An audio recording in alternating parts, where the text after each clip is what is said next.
Most people out there, with the exception of us in the room and us in the industry, they don't really care about brands.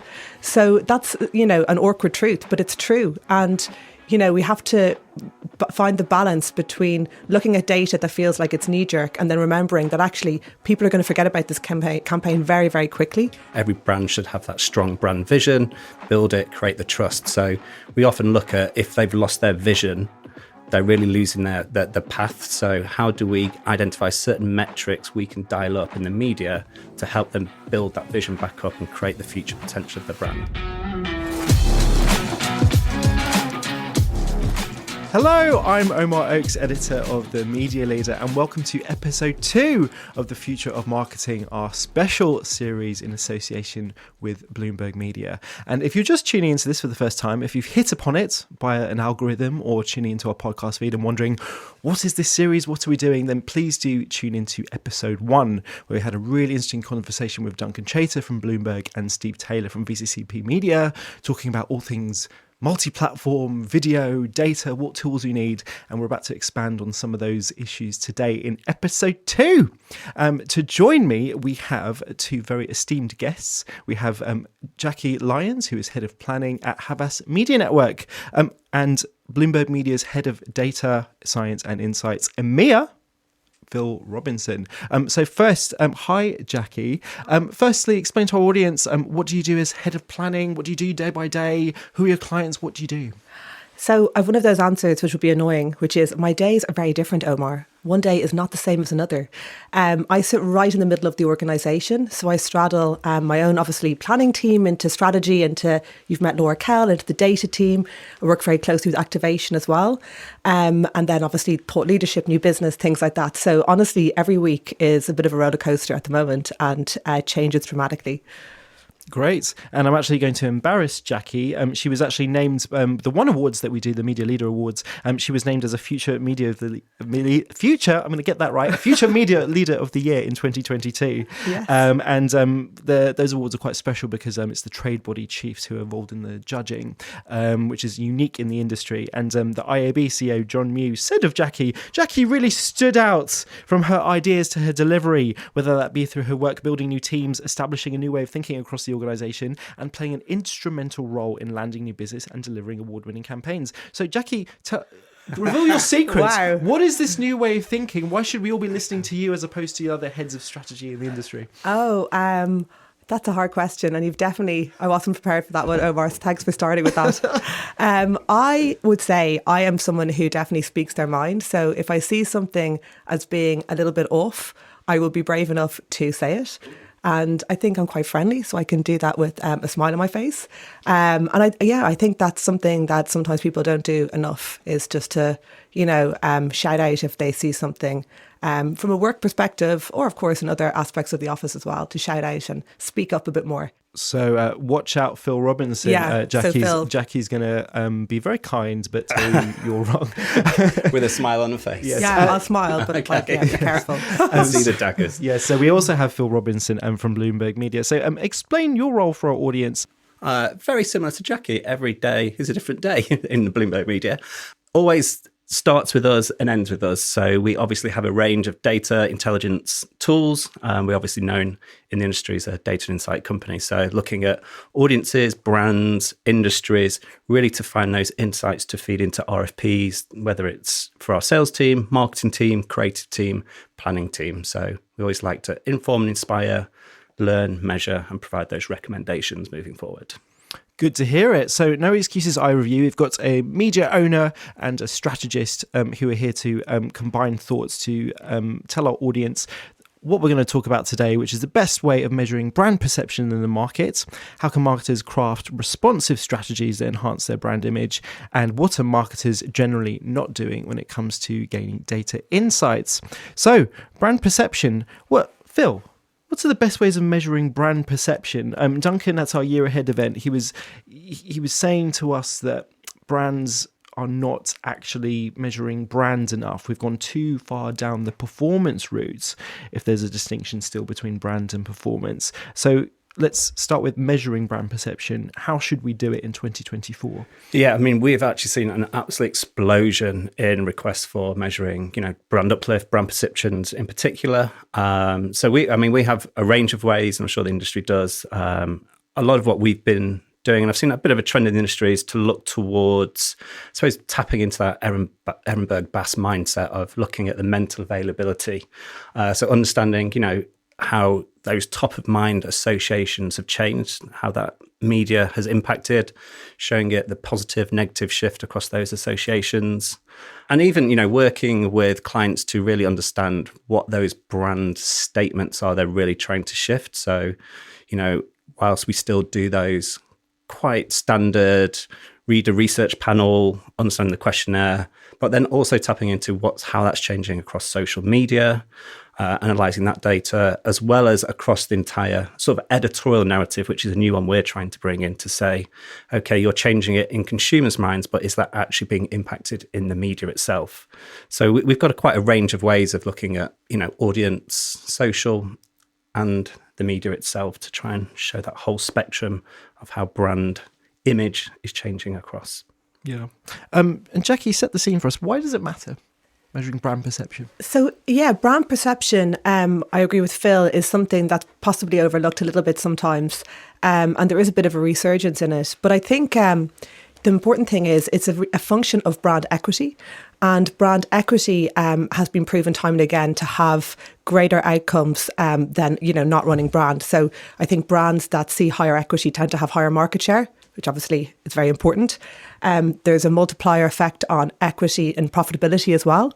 So if you have a healthy brand that a load of people know and like, that's a good thing. I think one thing to flag is it's not just about whether your brand has a positive image. It's also a really important part of that equity is also how salient you are and how well known and well reached you are as well. So there's two kind of forces coming together to deliver that equity. What about brands that maybe want to do something outside the norm? I mean, mention a positive brand image. What if you want to be an edgier brand, or you want to be known for doing different things? Is it much harder to measure that brand perception? I think measuring it will be similar, but how you grow that brand and how you behave in comms might be quite different. So all of these rules will apply in different ways for different categories. You talk about Ehrenbass and, in that world, you're often talking about FMCG. That's a very, very, very different way of building equity, measuring perception and image versus something that might be like a luxury fashion brand or a high fashion brand where that edge and that cultural cachet will be showing up in a different way. And to that point, we've been trying to align with the B2B Walk Effectiveness Ladder from Cannes. So they have the sort of strategic asset at the top, which is about understanding, the big business effects. And if you've gone to one of those PwC talks where we're talking more around earnings per share, how your compound annual growth rate has gone up, looking at much more impactful business metrics to try and get that top one. But I think as a publisher, we always struggle to get those big impactful business metrics to really show how the power of brand is impacting the sort of organisation over and above just the brand image. And why is that? I think because most brands will be working with, 10 media owners. So to try and for us to go to, an advertiser, say, could we have your data to show we've actually done a good job? It's a bit more difficult on that brand level, but a lot easier on way down the funnel from a conversion side of things. But I think, when we were talking, it'd be interesting to start working a lot closer with agencies, really, to try and really show the impact of what we're doing. Because obviously we do a lot of brand impact studies. We share it with the agency, it's shared with the clients. But if they're running across, 10 different publishers, it'd be really interesting to know what that holistic effect is and where we sit in that spectrum. So how do you measure?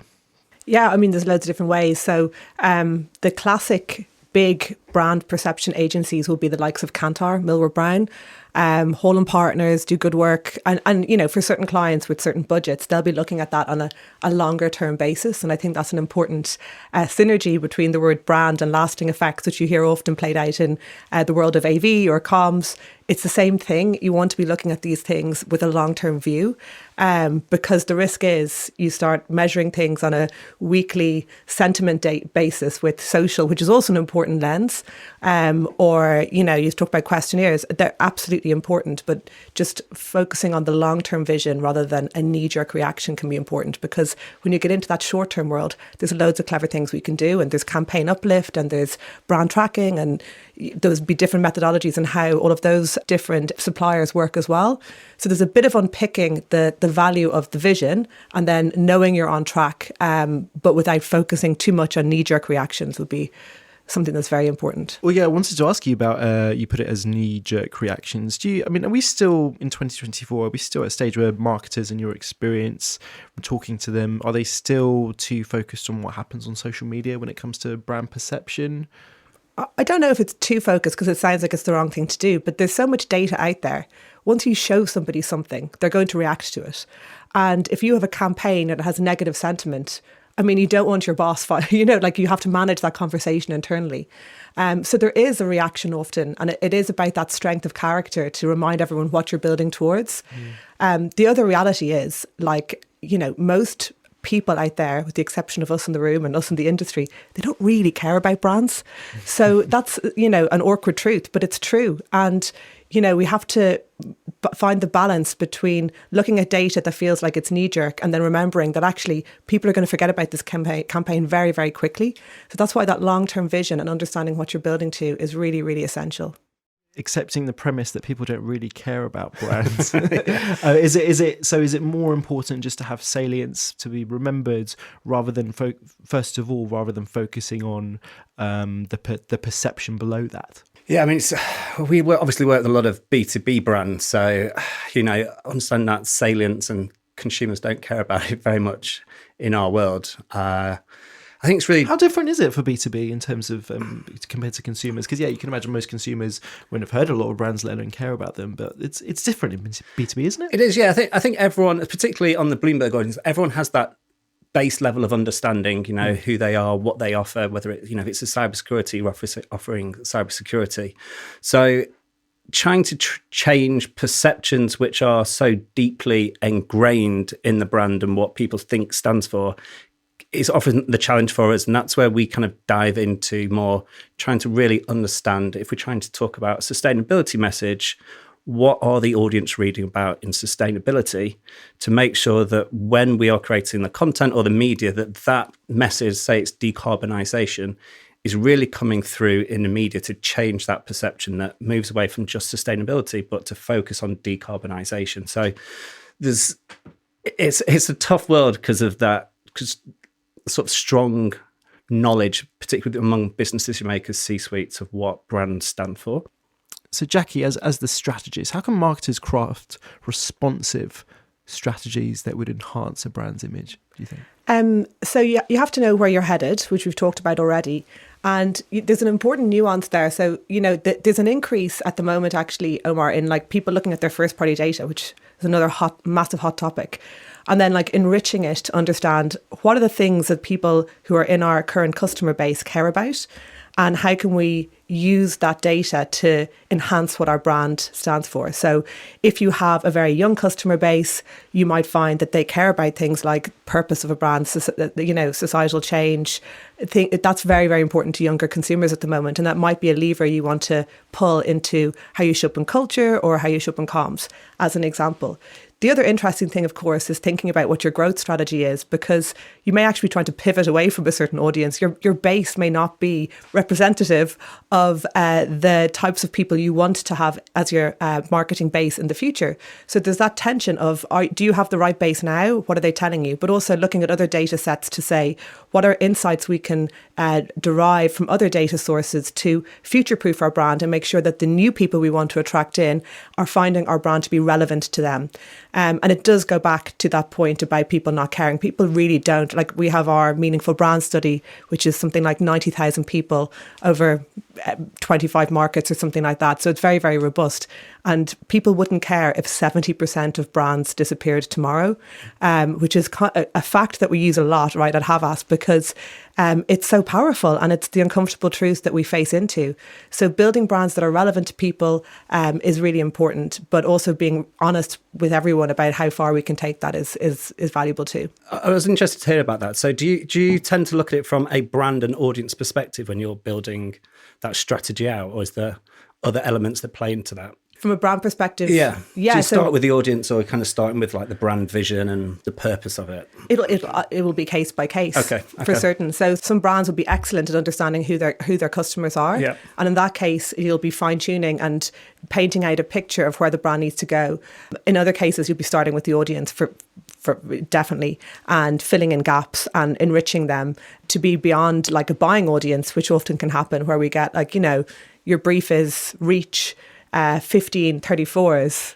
I mean, that's not going to give you a big equity campaign, is it? So we have a lot of work to do if that's the brief. Yeah, because I think that's what we see a lot of. Like, there's probably like a distilling of audience insights down, where, when you're an agency, you're obviously working with the brand themselves. They know a lot about the customers. You're probably integrating into the CRM, a lot. And then when it kind of filters down to us, we get we want to target C-suites or IT decision makers, and we're kind of going, where is all that value gone about understanding that audience? How's it disappeared along the line? So is it getting easier to mitigate that, to fight back against that?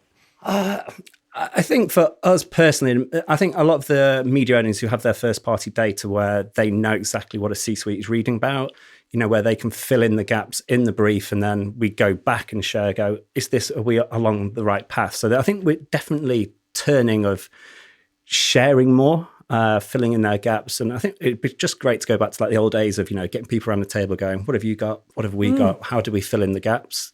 Because like C-suites are they're a fascinating audience group when you look at what they consume on Bloomberg, because they're coming for all the business news, so your ESG metrics, but they're also coming for their personal lifestyle content. So you'll see them reading about, luxury travel, watches. And when you get a C-suite brief, it's as if they just have a B2B mindset and all they're doing is signing checks all day. So how do we tap into their sort of personal mindset as well as their business mindset?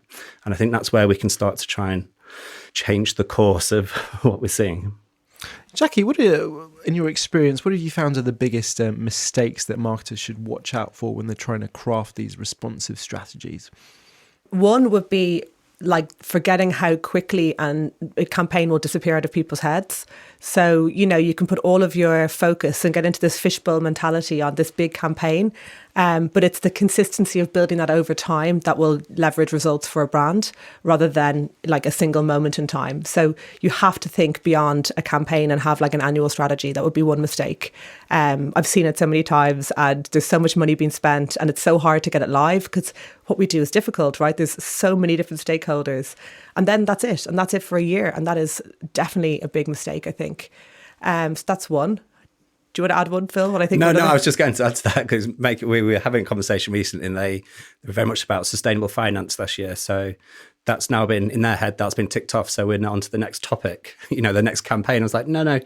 If you really want to be known for your offerings in sustainable finance, this needs to be a long-term brand image that we need to conduct over, year after year after year. But in their minds, it's been done. We're on to the next. So.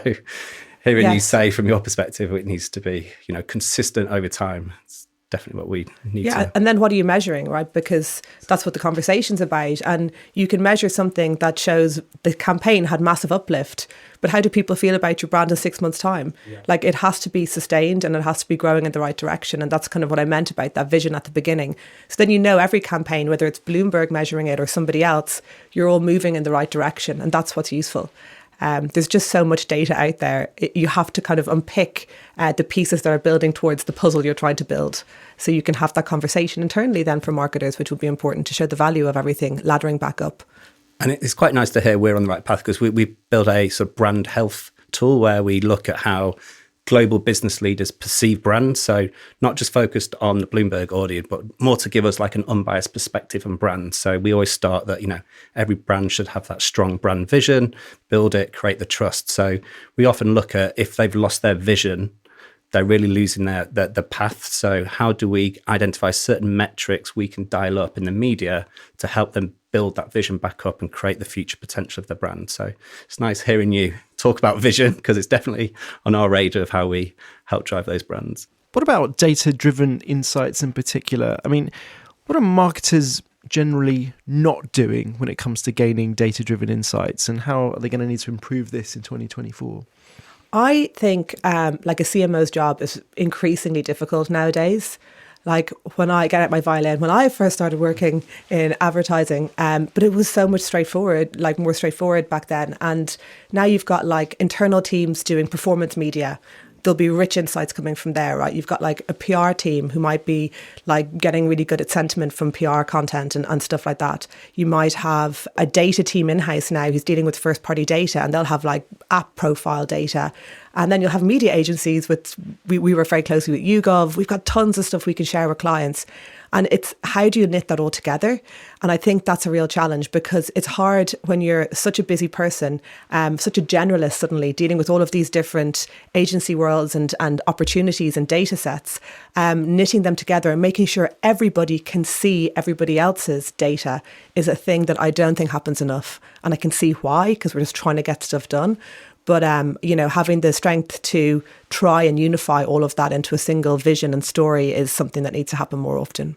I know we've overused this word so much in media, but you touched on it there, storytelling. Just obviously, it sounds such huge amounts of data, but being able to piece them all together to create a story or a persona about an individual, an audience, that's what's absolutely key. Particularly in our world, I could tell you everything about C-suites, high net worth, CFOs, but if I just send a load of data points to you or respond in a brief, it doesn't mean anything. It's being able to sort of curate all those data points of what type of media they engage with.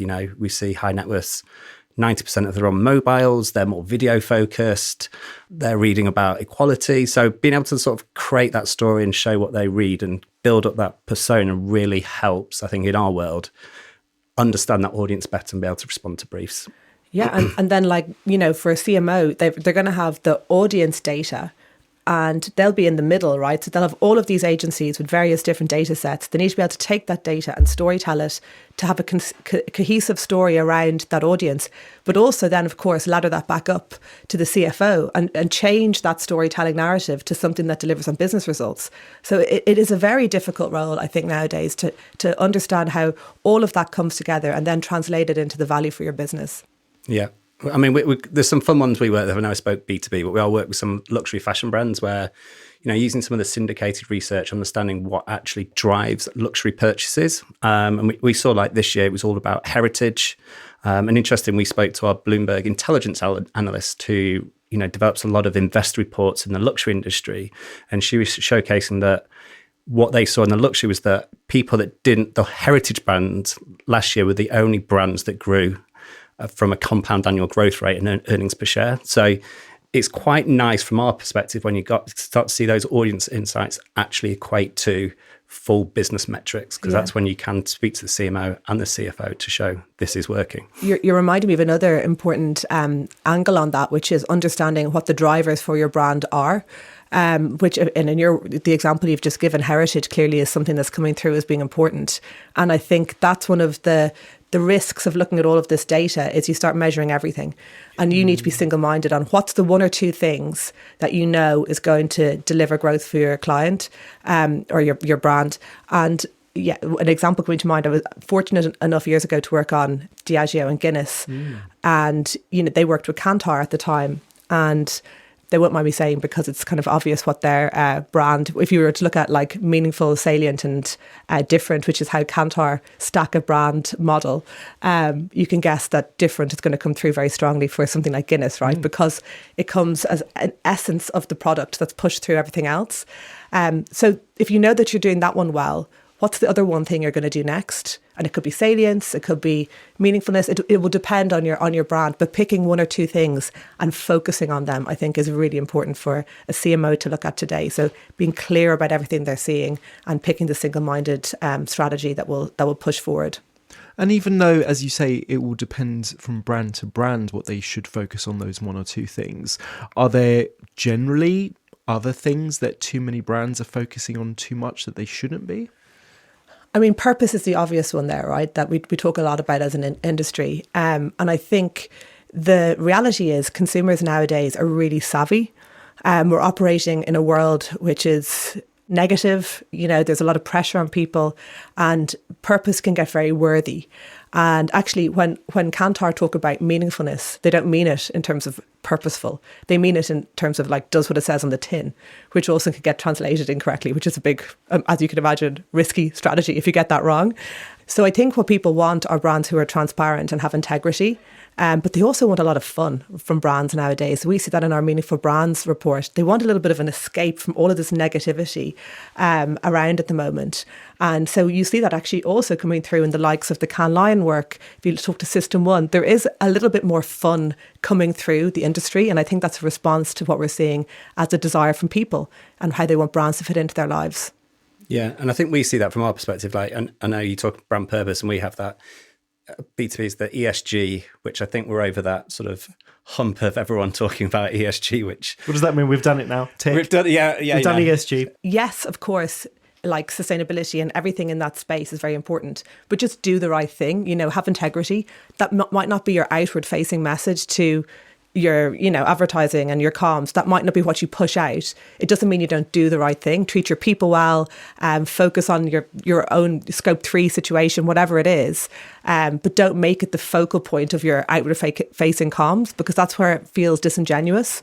I feel like slowly the elephant in the room is emerging, where the things you were saying before about brand perception, generally people don't care about brands, generally maybe marketers focusing on some of the wrong things when it comes to measuring brand perceptions, but at the same time, purpose, transparency, honesty in advertising isn't the elephant in the room here, that brands just like to play it safe because, as you say, it's increasingly fractious, negative media environment where people can be called out if you do the wrong thing. We've just had the Christmas ads where was it M&S for daring to use red, gold and green. They're accused of using the Palestinian flag, and things like that get blown out, get misconstrued all the time. Isn't that the elephant in the room, that brands are just they need to play it safe because they're operating in this kind of environment? Yeah, I think if your house is not in order, we'll say, there is no point in trying to get into the world of purpose. For me, I think that the difference is the business versus the brand. Like, the business should do the right thing. There's no doubt about it. And people want businesses to do that. They want to know that their staff are being paid properly. They want to know all of their ESG is in the right place. But when it comes to the brand, that doesn't have to show up in the same way. That doesn't have to be the same personality as the business. So that's the tension as well. So I think just be careful what you're playing with in culture. When you open something up to culture and open something up in that space, people will jump on you. So if you don't have the credibility and integrity to back it up, you're going to get into hot water. There's also the reality of, like, if your brand isn't naturally purposeful, why are you trying to do that in the first place? You're not Patagonia. If you're trying to just sell toilet paper or whatever, like, is it the right strategy for you in the first place? People are buying brands based on their own values, and we're seeing that in high net worth C-suite, that they're actually aligning to their personal values and purchasing brands or products that align to what they're doing internally. Yeah. So we see in C-suite data as well, like our own data, it's kind of like Maslow's hierarchy of needs. People in C-suite tend not to have the same financial problems as your average customer on the street. And so they can afford to focus their brains around higher level information like ECG and sustainability. It's naturally something that's at the forefront of how they think. Whereas, your average Joe Blogs on the street isn't there necessarily. Yeah. And we've seen, like, actually with C-suite, like say it's environmental within the ESG, that they're now getting measured on a personal basis as well as on a business basis. So while they might be looking for, sustainable companies that can help them achieve their business goals, then it's now filtering down into their personal lives because it's a personal metric in business. So they're getting fully ingrained in the audience, not just a business purchase, but in that personal mindset as well. Yeah. We got into this in episode 1, but I want to, for the final few minutes, I want to get into this thing about marketers needing to be more strategically important within their own organizations. It is clearly really important. Jackie, you mentioned Future of Brands last year. We had a closed doors event for marketers, CMOs, marketing directors, and this idea about, wanting marketers to be elevated more within the organization, to be as important, frankly, as Steve Jobs was to Apple, where as the CEO, he was effectively the marketer in chief. And having that dual function actually allows marketing to be involved in the strategic development of the business, not just, do some advertising and consumer market research, etc. Phil, why do you think it's important for marketers to be strategic leaders, and what support, if any, can they get in terms of tools, expertise? Yeah, I mean, I think it comes back to showing the impact of what they're doing. I mean, I remember years ago we did a project with BMW Group, and they'd never really gone down that content path before. So they were all very nervous as marketeers in the company because it was quite, a significant investment. And I remember going to present the results, and there was just one like simple visual chart of what those top of mind associations that when you think about BMW, it's expensive, German car. And it was all about the future of the company. And the next word chart was all around innovation, amazing, love, emotions. And it came through, and they used that one slide to go up to their board to show this is the power of content. This is the power of what we're trying to achieve. And even though it was quite a simple slide, quite a simple measurement metric, they showed the impact to their board of what they were really trying to achieve to change the perceptions of the brand. So having those impacts, I know, we talk about like case studies, just being able to show what you're actually trying to achieve and the sort of long-term goals is really important. Jackie? Yeah, I think it is. It's translating all of the work you're doing into something that will be a meaningful insight to your board or your CEO or whoever it is who may not have the same level of depth of knowledge of how, advertising works. That is critical. And also like let your agencies in and help you build that story. It's another pet peeve of mine of, when people ask you for stats. Can you tell me how this did? Or can you tell you, and instead of saying like the brief is, I've got a really tough meeting with my CFO tomorrow and I need to build a story, like we can help you. We can help you. We're all on your side. It's good for us too if you get that meeting right, so do share that load and bring your agencies together to help you craft that story. And we're seeing a lot more of that. It's like, I've got a meeting with the board. I really need to prove what's happened. And you generally want to help them. You go, okay, well, it's good for you. It's good for us. Let's really get together and show, and they give you a bit more of a profile of the board, who's the stickler, who's the more visual person. And we're, producing a lot more, one-sheeters or just the stats. Some people just want the stats. Some people want the visualizations just to show this is actually how we are changing the brand. This is where we're going with it. And Grace Kite does amazing work in this space, right? Of helping CMOs translate their own data into something that will be more meaningful and, business facing to people who don't care about advertising. So leaning on people like that if you need to, if your company doesn't get it, figure out the right narrative that they will understand that helps deliver that value. Is that getting easier? I mean, we often hear that, where marketing needs to be treated as, capital expenditure investment. Don't just look at it as a cost. Do you think that argument is getting stronger? It's filtering through. Is it getting easier? It's just getting access to that kind of information. I mean, I'd love to, obviously we briefly mentioned econometrics a while back, but being able to then show that business impact and have that relationship between the CMO and the CFO of this isn't a cost expenditure. Yeah. That was a poor answer. I was like, I've seen CFOs who say things like, I don't believe in econometrics. Then you're back to square one. And why is that? Why do they? Because it doesn't tell the story that they know or respect. So I think it honestly, it's case by case. Big brands, your Unilevers, your P&Gs, they've cracked it. And we all saw over COVID, they held spend, they managed to continue to grow their market share. It's smaller brands who maybe don't have the bench of A, marketing expertise, or B, finance people who get it. So there's an education job that to build around both those groups, depending on where your brand is on their own journey. But I think the UK does very well. If you listen to other podcasts internationally or you read other reports from the States or other places, I think we are, as a nation, doing really well in the space. We have all of the IPA, all of the effectiveness. Our culture in advertising is far and above anywhere else, I think, in the world. So I try and find some solace in that. Yeah, and I think to that, when we talked about that brand versus conversion, I think that's the one sometimes we struggle with the CFOs is if they're just looking at, if it's a trading platform, how many people have converted, how many people have signed up, how much are they spending? And that's the only metric they're looking at. And we're going, yes, but we've built the brand equity, we've created market share. There's always going to be some sort of tension, and being able to talk to a CFO about brand equity and the value of it versus how much are they spending on our platform. It's tough. We were doing our own trends report back in December for the year ahead. And one of the things we put in was, get comfortable with being uncomfortable, because this whole year, you could have a retail CFO who understands that a certain amount of ratings per week generates a certain amount of sales and that they're comfortable with that. all of the media world is changing rapidly around us. The cookie-less is coming.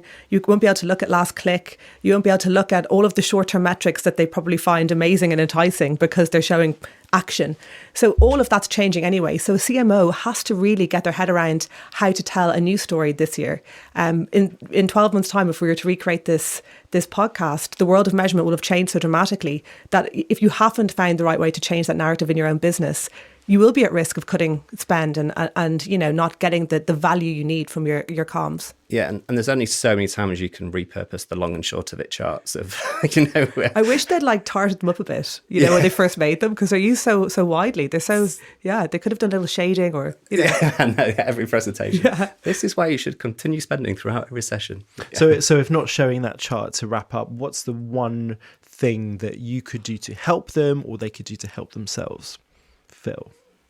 Yeah, and I'm going to go down a sort of a platform route, actually, because I think what we often do is you just look at a campaign and go, it was a success, or this is what we've done for your brand, but then really trying to give them more pieces of the jigsaw, essentially, of going, right, here's what your digital's done, here's how the print's performed, here's how TVs create that fame, here's how your content's changed your brand perception. So packaging it all up and showing the individual details to show that the sum is greater than all of its parts. I think that's going to be really powerful moving forward, so we can continue to, show the power of, the entire media ecosystem. And what about you, Jackie? I think that the world of media, and I would say this as a media agency person, the world of media and marketing is increasingly getting closer. And that's because of first party data and what that holds in the future. So I would say let your agencies in would be the one thing. We're on your side, we'll build it together with you. And remembering that we're on your side and trying to build it with you. Share your data and build a culture with your teams that understand what everyone's laddering up to. They're the pieces I would go for. Okay, thank you both so much. We unpacked lots there, and we have another hour in the studio. We could unpack lots more. But listener, viewer, please do tune in for episode 3, where we're going to get into storytelling. Maybe even tell some stories as well. I don't know. But yes, thank you for listening and watching to the Media Leader podcast. This is a special series in association with Bloomberg Media, and we're really grateful for their support in putting this on. And of course, to our production partners, Trisonic. You can see all of our episodes at the Media Leader podcast by subscribing, which you absolutely should do. And please do keep up with what we're doing at themedialeader.co.uk. Until then, bye-bye.